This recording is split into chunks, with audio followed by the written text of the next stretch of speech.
আসসালামু আলাইকুম। Welcome back Cloud Loss YouTube চ্যানেলে আপনাদের সবাইকে। আজকে মডিউল 4 এর যে AWS স্টোরেজের নিউ টপিক স্টার্ট করতে যাচ্ছি সেইটা হচ্ছে Amazon file storage, AWS gateway and AWS backup. এই যে আমরা নাম্বার 3 যে টপিকের মধ্যে যে কনটেন্ট গুলো রেখেছি সেগুলো হচ্ছে যে এটা Amazon ফাইল স্টোরেজ এবং হচ্ছে যে AWS gateway and AWS backup. So overall আমরা এই সেশনে আমরা আলোচনা করব। সো চলুন শুরু করি।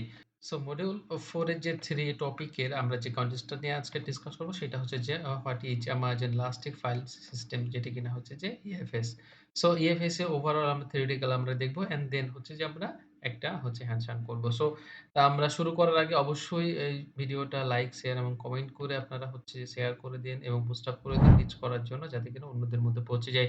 সো চলুন শুরু করি। ফার্স্ট এ আমরা যদি দেখি Amazon elastic file system EFS fully managed scalable elastic file storage service designed to provide seamless and high performance file storage for AWS cloud services and on-premises resources. So basically হচ্ছে যে AWS cloud services এবং হচ্ছে on-premises যে resource গুলো রয়েছে সেই রিসোর্সের জন্য ফাইল যে স্টোরেজ সেই স্টোরেজের আপনার হাই পারফরম্যান্স প্রোভাইড করে থাকে সেইটাই হচ্ছে যে Amazon Elastic File System যেটা কিনা EFS ফুললি স্কেলেবল, ম্যানেজেবল এবং ইলাস্টিক ফাইল স্টোরেজ সার্ভিস যেটা কিনা হচ্ছে যে এই on premises and AWS cloud সার্ভিসের জন্য ডিজাইন করা হয়েছে।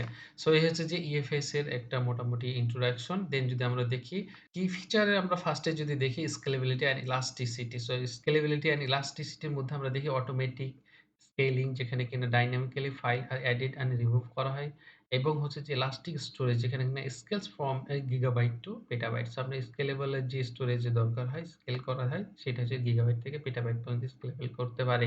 এতে scalability and elasticity and then হচ্ছে যদি পারফরম্যান্স এর ক্ষেত্রে সেখানে আমরা বেসিক্যালি পারফরম্যান্স এর ২ টা মোডেই কাজ করে থাকে। যেটা কিনা হচ্ছে performance modes there have a 2 mode যেখানে কিনা general purpose mode and max input output modes. And then যদি দেখি থ্রুপুট মোড সেখানে হচ্ছে ব্রাস্টেবল থ্রুপুট এন্ড হচ্ছে যে প্রভিশন থ্রুপুট মোডে কাজ করে থাকে এই পারফরম্যান্স এর ক্ষেত্রে। অ্যান্ড দেন যদি দেখি availability and durability multi AZ redundancy ensure high availability. So high availability ensure করার ক্ষেত্রে মাল্টি এজে রিডান্ডেন্সি দিয়ে থাকে। অ্যান্ড দেন হচ্ছে যে data durability so design for 99.99999% যেখানে কিন্তু 11 নাইনস ডিউরেবিলিটি এনশিওর করে থাকে এই Amazon Elastic File System EFS। এই হচ্ছে যে availability and durability দেন যদি আমরা দেখি হচ্ছে যে সিকিউরিটির ক্ষেত্রে হচ্ছে যে এনক্রিপশনটা সাপোর্ট করে থাকে যেখানে support data encryption in transit using TLS and then হচ্ছে যে অ্যাক্সেস কন্ট্রোল যেটা ইন্টিগ্রেট করে থাকে AWS IAM এর সাথে যেটা এখানে সিকিউরিটি এনশিওর করে। সো এরপরে যদি আমরা দেখি ইন্টিগ্রেশন অ্যান্ড কম্প্যাটিবিলিটি। সো এখানে দেখা যাচ্ছে AWS সার্ভিস ইন্টিগ্রেশন করে থাকে with Amazon EC2, ECS, EKS, Lambda, Direct Connect and VPN। So এই সার্ভিসগুলোর সাথে খুব সহজে ইন্টিগ্রেশন করে থাকে। অ্যান্ড দেন যদি দেখি protocol support NFS version 4.0 and NFS version 4.1 যেটা কিনা সাপোর্ট করে থাকে ensuring broad compatibility.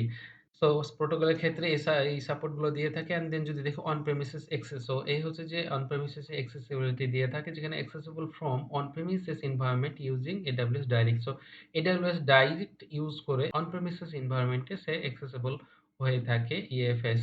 And then যদি দেখি কস্ট এফিসিয়েন্সি। সো কস্ট এফিসিয়েন্সির ক্ষেত্রে দেখা যায় যে pay as you go pricing যেখানে কিনা charge based on storage use with no upfront cost. So আপনার হচ্ছে যে শুধুমাত্র যে ইউজ করবেন স্টোরেজটা ইউজ করবেন সেক্ষেত্রে আপনার হচ্ছে যে চার্জ করে থাকবে নো আপফ্রন্ট কস্ট। সো এরপর যদি দেখি যে স্টোরেজ ক্লাসেস সো আপনার যে স্টোরেজ ক্লাসেস এর উপর ডিপেন্ড করে যে আপনার কস্ট এফিসিয়েন্সিটা এনশিওর করা যায় যেটা কিনা হচ্ছে যে স্ট্যান্ডার্ড ক্লাস অ্যান্ড হচ্ছে ইনফ্রিকুয়েন্ট অ্যাক্সেস ক্লাস। এই ২ টা ক্লাসের মধ্যে আপনার হচ্ছে যে স্টোরেজের ক্লাস এনশিওর করে যেখানে কিনা কস্ট এফিসিয়েন্সি হয়ে থাকে। এরপরে যদি দেখি আমরা যে হাউ ইট ওয়ার্কস। সো আমরা হচ্ছে গ্রাফিক্যালি একটু দেখব যেখানে কিভাবে কাজ করে থাকে। Amazon Elastic File System, Amazon EFS automatically grow and shrink as you add and remove files with no need from management and provision. So আপনার হচ্ছে যে অটোমেটিক্যালি গ্রো করে, সিঙ্ক করে এবং হচ্ছে এড করে, রিমুভ করে যেখানে কিনা কারো ম্যানেজমেন্ট বা প্রভিশন এর দরকার হয় না। সেইভাবে হচ্ছে যে EFS টা কাজ করে থাকে অটোমেটিক্যালি। সো গ্রাফিক্যালি আমরা যদি দেখি সেখানে আমরা দেখতে পাচ্ছি যে Amazon Elastic File System এর যে পুরা গ্রাফিক্যাল সার্কেলটা যেখানে কিনা হচ্ছে যে সার্ভিসগুলোর সাথে ইন্টিগ্রেশন করে থাকে আমরা জানি। যেখানে এখন হচ্ছে Amazon EC2, ECS, EKS এবং Fargate রয়েছে, Lambda রয়েছে, সার্ভার রয়েছে এখানে এবং হচ্ছে যে মাউন্ট করা থাকে স্টোরেজের সাথে যেখানে কিনা EC2 ইনস্ট্যান্স রয়েছে AWS কন্টেইনার রয়েছে, Lambda functions and on premises server রয়েছে। সেখানের সাথে এই সার্ভিসগুলোর সাথে ইন্টিগ্রেশন করে থাকে এবং সার্ভিস বিল্ড করে থাকে and then user test and optimize। So আপনার সার্ভিসগুলোর সাথে ইন্টিগ্রেট করে আপনার রিকোয়ারমেন্ট অনুযায়ী সেই হচ্ছে যে সার্ভিসগুলো দিয়ে থাকে যেখানে এখানে টেস্ট অ্যান্ড অপটিমাইজ করে থাকে ও পারফরম্যান্স প্রোভাইড করে থাকে আপনার অক্টোডের বেস করে।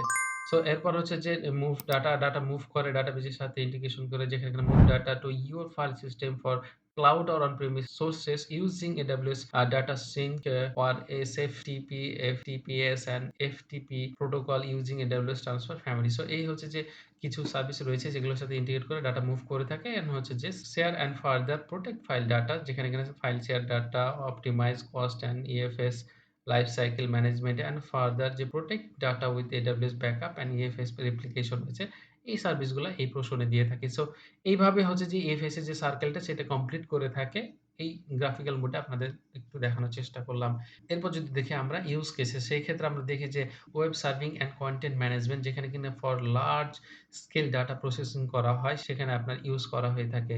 অ্যান্ড দেন যদি দেখি মিডিয়া প্রসেসিং যেখানে কিনা scalable for intensive workflows like video editing and rendering যেখানে কি আমরা মিডিয়া প্রসেসিং করে থাকে। অ্যান্ড দেন যদি দেখি কন্টেনার স্টোরেজ যেখানে এখানে containerise application on ECS, EKS and Kubernetes। So আপনার এই টুলস গুলোর সাথে ইন্টিগ্রেট করে থাকে অ্যাপ্লিকেশন গুলোর সাথে কন্টেনারাইজ দরকার হয়ে থাকে সেখানে আপনার ইউজ করা হয়ে থাকে এই কন্টেনার স্টোরেজ। এরপরে যদি আমরা দেখি হচ্ছে হোম ডাইরেক্টরিজ যেখানে share file system access managing user file and directories. So আপনার হোম ডাইরেক্টরিতে আপনার হচ্ছে যে AFS টা ইউজ করা হয়ে থাকে অ্যান্ড ব্যাকআপ অ্যান্ড ডিজাস্টার রিকভারির ক্ষেত্রে ইউজ করা হয়ে থাকে যেখানে ensure data protection and availability ensure করে থাকে। এই হচ্ছে যে ইউজ কেসেস। সো এই হচ্ছে যে overall Amazon Elastic File System EFS যেখানে আপনার ইউজ কেসেস ও কি features and how it work এবং হচ্ছে যে ইন্ট্রোডাকশন সবকিছু ওভারঅল আমরা ডিসকাস করার চেষ্টা করলাম এবং কিছুটা বোঝানোর চেষ্টা করলাম। যদি এখানে কারো কোনো কোয়েশ্চেন থাকে, জানার থাকে বা জানানো থাকে ডেফিনিটলি কমেন্ট সেকশনে জানাবেন এবং পরবর্তীতে আমরা এই EFS নিয়ে একটি হ্যান্ডস অন করব এবং সেই হ্যান্ডস অনে ফুললি কমপ্লিট দেখব যে কিভাবে EFS টা কাজ করে এবং ক্রিয়েট করে, ইন্টিগ্রেশন করে। সো ততক্ষণ পর্যন্ত সবাই ভালো থাকুন। দেখা হচ্ছে, কথা হচ্ছে নেক্সট ভিডিওতে। আল্লাহ হাফেজ। আসসালামু আলাইকুম।